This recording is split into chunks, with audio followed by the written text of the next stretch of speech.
Hello friends, எப்படி இருக்கீங்க? இன்றைக்கி நம்ம பார்க்க போகிறோம் நம்ம வீட்டு முன்னாடி இருக்கக்கூடிய குட்டியான ஒரு ரோஜா தோட்டத்தை பற்றி. அதை நான் எப்படியெல்லாம் பாதுகாத்துட்டு வரேன், அதுக்கு எந்தெந்த டைமுக்கு நான் ஃபங்கிசைடு கொடுக்குறேன், எந்தெந்த ஃபர்டிலைசர் கொடுக்குறேன், அதை பற்றி தான் நம்ம இன்றைக்கி பார்க்க போகிறோம்.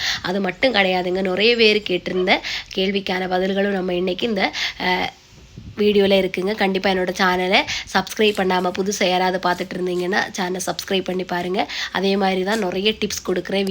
ரோஸ் பிளான்ட்ஸை எப்படி கேர் பண்ணணும், எந்த முறையில் ரோஸ் பிளான்ட்ஸை செலக்ட் பண்ணால் நம்மளுக்கு ஒரு சூப்பரான ரோஸ் கார்டன் அமைக்க முடியும், அந்த மாதிரியெல்லாம் நிறைய டிப்ஸ் இந்த வீடியோவில் கொடுத்துருக்குறேன். வீடியோவை ஸ்கிப் பண்ணாமல் பாருங்கள், ஓகேவா? வீடியோக்குள்ளே போகலாம். இப்போ பாருங்கள், இந்த ஒரு சின்ன குட்டியான ஒரு கார்டன்லேயே நான் 3 டைப்ஸ் ஆஃப் ரோஸ் பிளான்ட்ஸ் நான் வச்சுருக்கிறேன். அதாவது 3 டைப் ஆஃப் ரோஸ் பிளான்ட்ஸ்னால் நம்ம இதுலேயே நம்மளுக்கு நாட்டி வெரைட்டி இருக்குது, நாடன் பட் இருக்குது, பட் ரோசஸ் இருக்குது. இதை நம்ம தெரிஞ்சாலே நம்மளுக்கு ஒரு ரோஸ் கார்டன் அமைக்கிற நம்ம 10% நம்ம தேர்வாகிட்டோம்னு அர்த்தங்க. அதாவது நாட்டு வெரைட்டினா நம்ம ஒரு ஆல்ரெடி வீடியோ போட்டிருக்கோம் எந்தெந்த நாட்டு வெரைட்டிஸ் இருக்குதுன்னு சொல்லிட்டு. அதுலேயே நாடன் பட் இருக்குது. நாடன் பட்டுன்னா நம்ம இந்த நாட்டு வெரைட்டிலேருந்து பட் பண்ணி எடுக்கிறத நம்ம நாடன் பட்டுன்னு சொல்லுவோம். ஸோ பட் ரோஸ்னால் நம்ம கண்ணுக்கு இனிமையாக குளிராக நிறைய colour, different colours 2-3 colour rose plants இருக்குது. அதில் நமக்கு பட் ரோஸ்ன்னு சொல்ல, ஓகேவா? இந்த 3 டைப் ஆஃப் ரோசஸ், இதுதான் ரோசஸ் வெரைட்டிஸ். அப்புறம் நம்ம செகண்டு நம்ம ஒரு ரோஸ் கார்டனுக்கு தேவையான ரோஸ் எப்படி செலக்ட் பண்ணுறதுன்னு தான் பார்க்க போகிறோம். அதாவது நம்ம புதுசாக ஒரு நர்சரி கார்டனில் போய் நம்ம ரோஸ் செலக்ட் பண்ணும்போது நிறைய ரோஸ் பிளான்ட்ஸ் இருக்கும். எல்லாத்தையும் நம்ம வீட்டில் தூக்கிட்டு வந்து நம்ம கார்டனில் வைக்கலான்னு தோணும். ஆனால் நம்ம ரோஸ் பிளான்ட் செலக்ட் பண்ணுற ரீதியில் தான் இருக்குது. ஏன்னா அதை நம்ம ஸ்கேன் பண்ணுற மாதிரி நம்ம கண்ணிலே நம்ம ஒரு ஸ்கேன் பண்ணி பார்க்கணும். அதாவது எந்த ஒரு டேமேஜும் இருக்கக்கூடாது. சிலதுலாம் நமக்கு பிரான்ச்சஸ் எல்லாம் ஒடிஞ்சிருக்கும், அந்த மாதிரியெல்லாம் எடுக்காதீங்க. அதை பார்க்கும்போது சூப்பரான ஃப்ரெஷ்ஷாக நல்ல பிரான்ச்சஸோட எந்த ஒரு இன்ஃபெக்டட் இருக்காமல் பார்த்துக்கோங்க. அதே மாதிரி அதோட அந்த மொட்டுக்கள் இருக்கு இல்லையா, அதை பார்த்துக்கோங்க, எந்த ஒரு பூச்சி தாக்குதல் இல்லாமல் இருக்கணும். அதே மாதிரி அதோட இலையோட பின்பக்கம் பார்த்துக்கோங்க, ஒயிட் பூச்சி தாக்குதல் அந்த மாதிரி எதுவும் இருக்கக்கூடாது. அந்த மாதிரி ஃப்ரெஷ்ஷாக இருக்கக்கூடிய நல்ல இலைகளில் பச்சை பளிர்ன்னு இருக்கக்கூடிய ரோஸ் பிளான்ட்ஸ் பற்றி தேர்ந்தெடுத்துக்கோங்க, ஓகேவா? இதான் நம்ம ரோஸ் பிளான்ட் செலக்ட் பண்ணுறத ஒரு ரீதின்னு சொல்லலாம் நம்ம நர்சரி கார்டனில் போயிட்டு. நெக்ஸ்ட்டு நம்ம வீட்டில் எடுத்துகிட்டு வந்து நடுதல் முறை தான் நம்ம இன்றைக்கி பார்க்க போகிறோம். ஸோ நடுற ரீதினா சிலவங்க என்ன பண்ணுவாங்கன்னா மொத்த மண்ணை ரிமூவ் பண்ணி நடுவாங்க. சிலவங்க என்ன பண்ணுவாங்கன்னா 10-15 நாள் வச்சுட்டு நம்ம கிளைமேட்டுக்கு உகந்ததுக்கு அப்புறம் நடுவாங்க. சிலவங்க அதே உடனே நட்டுருவாங்க. நான் இதில் 3வது தடவை உடனே நடனா இல்லைன்னா எனக்கு சமாதானம் கிடைக்காது. ஸோ நான் என்ன பண்ணுவேன்னா, நடும்போது நான் மொத்தமாக மண்ணை நீக்கிறது கிடையாதுங்க, நான் கழுகுறதும் கிடையாது.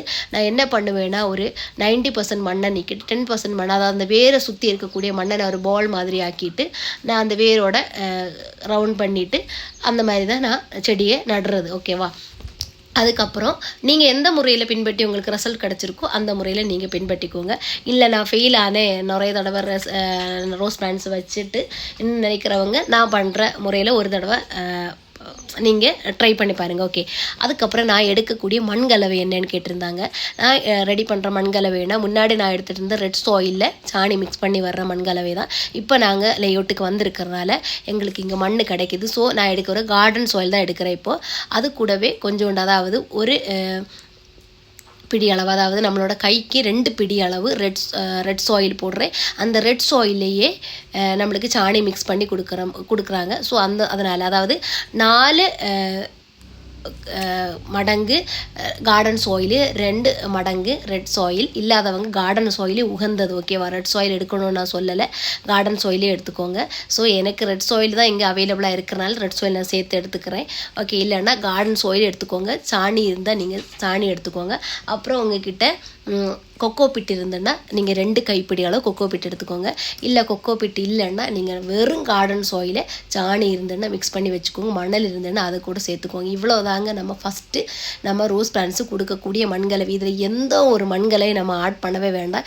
ஏன்னா இந்த ரோஸ் பிளான்ட்ஸ் எல்லாம் நம்மளோட கார்டன் சாயிலுக்கு தான் 100% ஒத்து வளரக்கூடிய ஒரு ரோஸ் பிளான்ட்னு சொல்லலாம், ஓகேவா?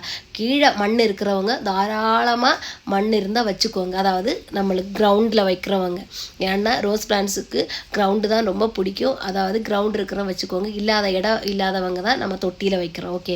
இதாங்க ரோஸ் பிளான்ட்ஸுக்கு தேர்ந்தெடுக்கக்கூடிய மண். அதுக்கப்புறம் நான் 15 நாளைக்கு இந்த ரோஸ் பிளான்ட்ஸில் எதுவுமே கொடுக்கறதில்ல, ஓகே? ஒரு 80%, அதாவது 60% வெயில் கிடைக்கிற மாதிரி சன்ஷேடில் வச்சுக்கோங்க, புரியுதா உங்களுக்கு? அந்த மாதிரி வச்சுக்கோங்க 15 நாளைக்கு, 15 நாள் வரைக்கும். ஸோ 60% வெயில் படுற மாதிரி அதாவது ஒரு சன்ஷேடு ஏரியா நம்மளோட கார் போச்சு முன்னாடி இருக்கும் இல்லையா, அதில் ஒரு 60% வெயில் படும், அந்த இடத்துல வச்சுக்கோங்க. அதுக்காக நீங்கள் உள்ளாடி கொண்டு வைக்க வேண்டாம், நீங்கள் வெயில் படுற மாதிரியே வச்சுக்கோங்க. ஓகே. அதுக்கப்புறம் நான் எந்த உறவும் 2 நாளைக்கு கொடுக்குறதில்ல. நல்லா குளிக்க வைக்கிற மாதிரி தண்ணி ஊற்றி விட்டுருவேன் ஃபஸ்ட்டு நாளும் செகண்ட் நாளும். அதுக்கப்புறம் 3ஆவது நாள் தான் நான் இதுக்கு முதல்ல நான் உரம் கொடுக்குறது. அது நான் கொடுக்கக்கூடிய உரம்னா குமிக் ஆசிட் தான். அது வேர்கள் வர்றதுக்கு, வேர் அழுகாமல் இருக்கிறதுக்கு ஒரு முக்கிய பங்கு வைக்கிது. ஸோ அதனால் 20 லிட்டர் தண்ணியில் நான் 4 ml மிக்ஸ் பண்ணி எல்லா செடிகளுக்கும் கொடுக்கும்போது இதே குளிக்க வச்சு கொடுத்துருவேன். இதான் என்னோடய ஃபஸ்ட்டு இதுக்கு கொடுக்கக்கூடிய ஒரு ஃபெர்டிலைசர்னு சொல்லலாம். ஓகே.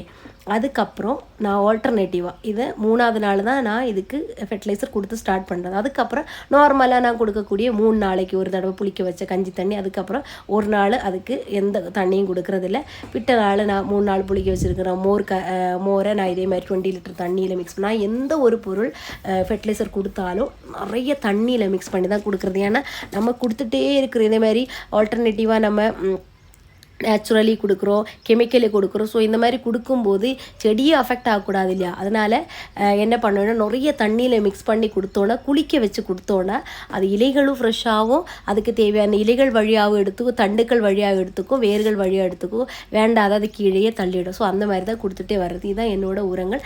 அதுக்கப்புறம் நான் என்ன பண்ணுவேன்னா, இந்த 15 days ஒன்ஸு நான் ஒரு ஷெடியூலே வச்சுருக்கேன். அது நெக்ஸ்ட் வீடியோ நான் எப்படி எல்லாம் கொடுக்குறேன்னு பார்க்கலாம். அடுத்த 15 டேஸுக்கு அப்புறம் நான் சீவீடு கரைசல் கொடுக்குறேன். அதுக்கப்புறம் ஒரு 15 டேஸுக்கு அப்புறம் ஃபிஷ் அமினோ ஆசிட் கொடுப்பேன். அதுக்கப்புறம் நம்மளோட சாணி கரைசல் கொடுப்பேன். இந்த மாதிரி 15 டேஸ் இந்த மாதிரி மெயின் கரைசல் எல்லாம் போயிட்டே இருக்கும். ஆனால் 3 days ஒன்ஸு நான் கஞ்சி தண்ணியே புளிக்க வச்சு கொடுக்குறது. நம்மளோட வெஜிடபிள்ஸ் எல்லாத்தையும் 3 days தண்ணியில் போட்டு அதோட அந்த வேஸ்டர்ஸ் எல்லாம் கொடுக்குறது. அதே மாதிரி புளிக்க வச்ச மோர் கொடுக்குறது, அதில் காயம் போட்டு கொடுக்குறது. இந்த மாதிரி இதெல்லாம் நம்மளோட நேச்சுரல் வைஸ் எல்லாம் இதன் இடையில போயிட்டே இருக்கும். ஓகேவா. இதுதான் என்னோட மெயினான மெத்தட்னு சொல்கிறது. இதை நான் உங்களுக்கு ஒரு அட்டவணைப்படுத்தி நான் சொல்கிறேன் எந்த மாதிரியாக கொடுக்குறேன்னு சொல்லிட்டு. ஆனால் நான் கரெக்டாக NPK இதெல்லாம் 15 days ஒன்ஸ் தான் கொடுத்துட்டே இருப்பேன். அதே மாதிரி ஃபங்கிசைட்ஸை சாஃபு கொடுத்துட்டே வருவேன். இதெல்லாம் என்னோட ஷெடியூல்.